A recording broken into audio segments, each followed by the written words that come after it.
Un jour, alors qu'ils étaient avec Jésus sur le mont des Oliviers, les disciples lui posèrent des questions sur les signes qui précéderaient son retour et la fin des temps.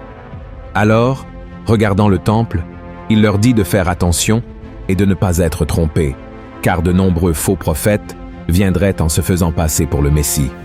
Jésus dit que les signes de la fin des temps incluraient des rumeurs de guerre, un manque d'amour entre les gens, la famine, la persécution des chrétiens, la trahison, la haine et les catastrophes naturelles. Et ces révélations ont suscité la curiosité des disciples qui demandèrent à Jésus quand toutes ces choses arriveraient. Alors il répondit, « Ce qui suit, je veux lire pour vous ce qui est écrit dans Matthieu chapitre 24. Voici ce qu'il a dit. Pour ce qui est du jour et de l'heure, personne ne le sait, ni les anges des cieux, ni le Fils, mais le Père seul. Ce qui arriva du temps de Noé arrivera de même à l'avènement du Fils de l'homme. Car dans les jours qui précédèrent le déluge, les hommes mangeaient et buvaient, se mariaient et mariaient leurs enfants, jusqu'au jour où Noé entra dans l'arche.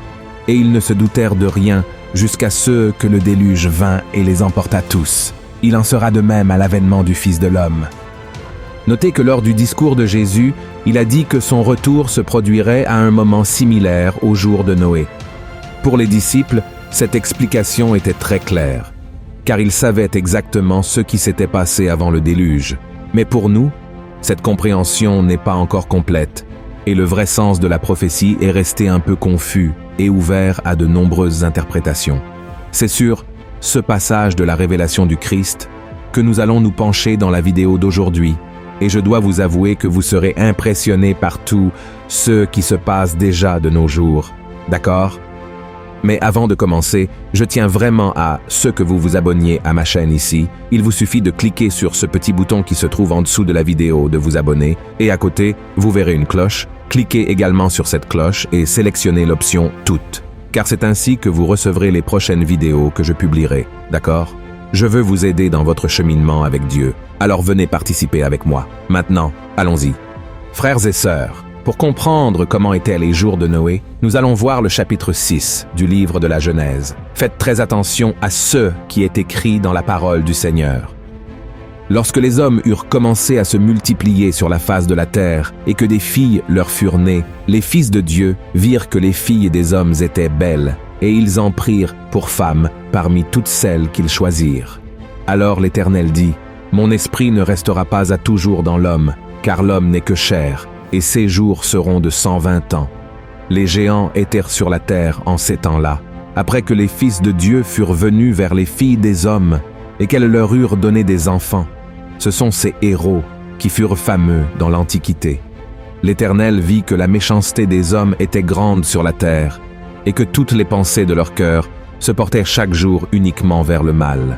L'Éternel se repentit d'avoir fait l'homme sur la terre, et il fut affligé en son cœur. Frères et sœurs, nous voyons ici qu'en plus d'un monde vivant dans la perversité face à tant de mal, ce qui attire notre attention est le fait que les gens vivaient au milieu de géants, c'est-à-dire les Néphilim. Cependant, ces êtres n'étaient pas simplement des personnes qui avaient grandi au-delà de la normale, et ces géants n'ont pas existé seulement avant le déluge. Dans le livre des Nombres, par exemple, il est possible de trouver le même mot, Néphilim, en hébreu, utilisé pour désigner les géants au moment où Moïse envoya quelques hommes pour espionner la terre de Canaan. La Bible raconte que lorsque ces hommes sont revenus, 10 des 12 espions étaient complètement découragés car ils avaient vu des géants dans ce lieu et ils craignaient qu'il ne soit pas possible de le conquérir. Voyons ce qu'ils ont dit. « Nous ne pouvons pas monter contre ce peuple, car il est plus fort que nous. » Et ils décrièrent devant les enfants d'Israël le pays qu'ils avaient exploré. Ils dirent « Le pays que nous avons parcouru pour l'explorer est un pays qui dévore ses habitants. Tous ceux que nous y avons vus sont des hommes d'une haute taille. Et nous y avons vu les géants, enfants d'Anak, de la race des géants. Nous étions à nos yeux et aux leurs comme des sauterelles. Mais en fin de compte, frères et sœurs, qui étaient ces Néphilim? D'où venaient-ils? Et pourquoi Dieu a-t-il dû détruire tous les habitants de la terre, y compris les animaux? Une interprétation erronée de certains érudits affirme que les Néphilim étaient le fruit de la lignée divine de Seth, avec la lignée impie de son frère Caïn.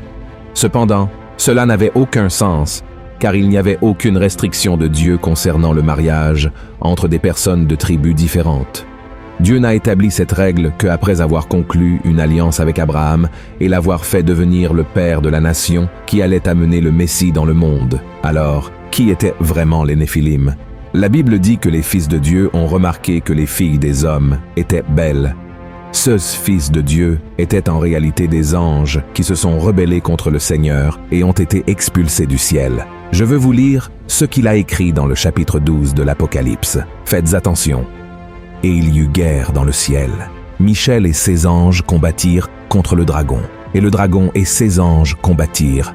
Mais ils ne furent pas les plus forts. Et leur place ne fut plus trouvée dans le ciel. Et il fut précipité, le grand dragon, le serpent ancien, appelé le diable et Satan, celui qui séduit toute la terre. Il fut précipité sur la terre. Et ses anges furent précipités avec lui. Regardez ceci, frères et sœurs. Certains de ces êtres célestes se sont alors matérialisés en corps humains et se sont mariés avec les femmes qu'ils ont choisies. Cependant, ce genre d'union a déplu à Dieu, car elle a désobéi à l'ordre selon lequel la femme devait se marier avec l'homme. De cette relation interdite sont nés ces êtres connus sous le nom d'hommes vaillants et cruels, qui ont rempli la terre de méchanceté. En abandonnant leur corps céleste et en adoptant la forme humaine, les anges déchus qui ont eu des relations avec les femmes ont été emprisonnés par Dieu en enfer. Voyez ce qui est écrit dans Jude, verset 6. Qu'il a réservé pour le jugement du grand jour, enchaînés éternellement par les ténèbres, les anges qui n'ont pas gardé leur dignité, mais qui ont abandonné leur propre demeure. Alors, mes frères, comme nous pouvons le voir, les Néphilim n'étaient ni des démons, ni des personnes qui pouvaient être rachetées de leurs péchés par le sang de Jésus. Non, ils étaient un mélange de ces êtres, ce qui peut être appelé scientifiquement des êtres génétiquement hybrides. Maintenant que vous avez compris qui étaient les Néphilim, revenons à cette prophétie où Jésus parle de la fin des temps, montrant qu'ils seraient comme les jours de Noé. La méchanceté qui a prévalu à cette époque avant le déluge est sur le point de revenir. Il vous suffit de regarder le paysage du monde actuel. La menace d'une guerre mondiale à tout moment, l'égoïsme, la méchanceté qui envahit l'être humain, sans parler de la faim, de la misère et des catastrophes naturelles qui s'intensifient chaque jour davantage. Et ce n'est pas tout. Les abominations génétiques qui ont poussé Dieu à décider de détruire l'humanité, et même les animaux, pourraient encore une fois revenir dans ce monde. J'ai fait une vidéo à ce sujet, et je mettrai le lien à la fin pour que vous puissiez la regarder, d'accord? Et tout comme par le passé, de gigantesques et monstrueux êtres pourraient envahir la terre, et tous ceux qui n'ont pas été enlevés par le Christ devront apprendre à vivre au milieu de ces créatures comme l'ont fait les gens à l'époque de Noé. Goliath et le roi Gog, le géant de Bazan, et les anciens habitants de la terre promise nous donnent une idée de la méchanceté que ces êtres du futur pourraient représenter. Tout comme les Néphilim de l'Ancien Testament, il ne fait aucun doute que ces géants n'auront aucun sentiment de miséricorde, de bonté et d'amour. Vous vous demandez peut-être maintenant comment ces êtres comme les Néphilim pourraient apparaître si les fils de Dieu qui ont eu des relations avec les femmes sont maintenant enchaînés en enfer. La réponse est à travers les laboratoires scientifiques, par le biais d'un mouvement appelé transhumanisme. Retenez bien ce nom. Selon les défenseurs de cette philosophie, le transhumanisme vise à améliorer la condition humaine en utilisant la biotechnologie, la nanotechnologie et la neurotechnologie pour augmenter les capacités cognitives et surmonter les limites physiques et psychologiques.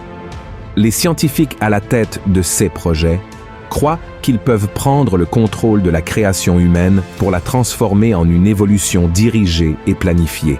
Frères et sœurs, au sein de cette manipulation génétique, il serait par exemple possible de créer en laboratoire de nouveaux gènes qui modifieraient le code génétique pour être capable de bloquer la réplication des virus, rendant les cellules des êtres humains immunisées contre tout type d'attaque. La modification du génome pourrait même conduire à la création d'une nouvelle espèce biologique, c'est-à-dire un nouveau groupe de êtres, les transhumains. Mais le grand problème des transhumains est que, n'ayant pas d'âme, leurs émotions et sentiments tels que le respect, la générosité et l'amour n'existeraient plus. Et vous savez ce qui est pire? Ces abominations génétiques commencent déjà à être créées. Dans divers laboratoires à travers le monde, des animaux tels que des rats, des moutons et des porcs, reçoivent déjà aujourd'hui des cellules cérébrales, cardiaques et sanguines humaines. Je sais que cela semble très bizarre et peut sembler dénué de sens, mais tout cela pourrait vraiment être fait pour développer un nouvel ADN et pour qu'une nouvelle race d'êtres hybrides domine la Terre. Et ce n'est pas tout, frères et sœurs. Certains affirment que les militaires des armées les plus puissantes du monde développent déjà une technologie pour créer un super soldat qui n'aura peur de rien et ne pourra être tué. Et ce n'est pas de la science-fiction, c'est un fait scientifique selon certains scientifiques chrétiens. Et pour eux, Hollywood nous préparerait déjà à accepter tout cela en créant des films et des séries qui exaltent les vampires, les zombies, les extraterrestres et toutes sortes d'êtres non humains. Vous pourriez penser que tout cela n'est que du sensationnalisme, que ce message vise simplement à semer la peur, l'inquiétude et l'anxiété chez les gens. Mais, frères et sœurs, c'est très sérieux. Satan est bien plus sage que l'homme et il peut effectivement amener la communauté scientifique à créer ces géants dans un avenir beaucoup plus proche que nous ne l'imaginons. Nous savons que Satan n'agit qu'avec la permission de Dieu, mais la Bible elle-même montre que le monde entier est déjà sous le pouvoir du malin et que le diable est le prince de ce lieu. De plus, Jésus a dit que pendant le règne de l'Antéchrist, tout l'univers sera bouleversé et il y aura un chaos comme jamais auparavant dans toute l'histoire de l'humanité. C'est pourquoi, mes frères et sœurs, l'intention de cette vidéo n'est pas de semer la peur ou l'anxiété chez quiconque. Ce que je veux, c'est vous alerter sur les signes que nous vivons aujourd'hui et sur le fait que nous devons être prêts pour le retour de Jésus. Amen. Voyez ce que l'apôtre Pierre a dit. Puisque donc toutes ces choses doivent se dissoudre, quelles ne doivent pas être la sainteté de votre conduite et votre piété, tandis que vous attendez et hâtez l'avènement du jour de Dieu, à cause duquel les cieux enflammés se dissoudront et les éléments embrasés se fondront. Mais nous attendons, selon sa promesse, de nouveaux cieux et une nouvelle terre, où la justice habitera. C'est pourquoi, bien-aimés, en attendant ces choses, appliquez-vous à être trouvés par lui sans tache et irrépréhensibles dans la paix. Amen. Mes frères, ceux qui croient en Seigneur Jésus comme leur Seigneur et Sauveur, doivent maintenant rechercher une vie de sainteté, c'est-à-dire abandonner une vie de péché et tout ce qui les éloigne du Seigneur. La Bible dit que nous sommes sauvés non par nos propres mérites, mais par le sacrifice de Jésus pour nos péchés. Et lorsque nous croyons en lui comme notre Seigneur et Sauveur, nous sommes pardonnés, sauvés, et notre nom est inscrit dans le livre de la vie. C'est pourquoi, mon frère, ne tardez pas à vous repentir en attendant la grande tribulation. Il se peut que le temps vous manque. C'est pourquoi, aujourd'hui, vous devez vous repentir de vos péchés et vous engager à marcher avec Jésus jusqu'au dernier jour de votre vie. Amen. Si vous avez apprécié ce message, je vous demande de le partager avec vos amis et votre famille et de vous abonner à ma chaîne. À la prochaine vidéo, que Dieu vous bénisse.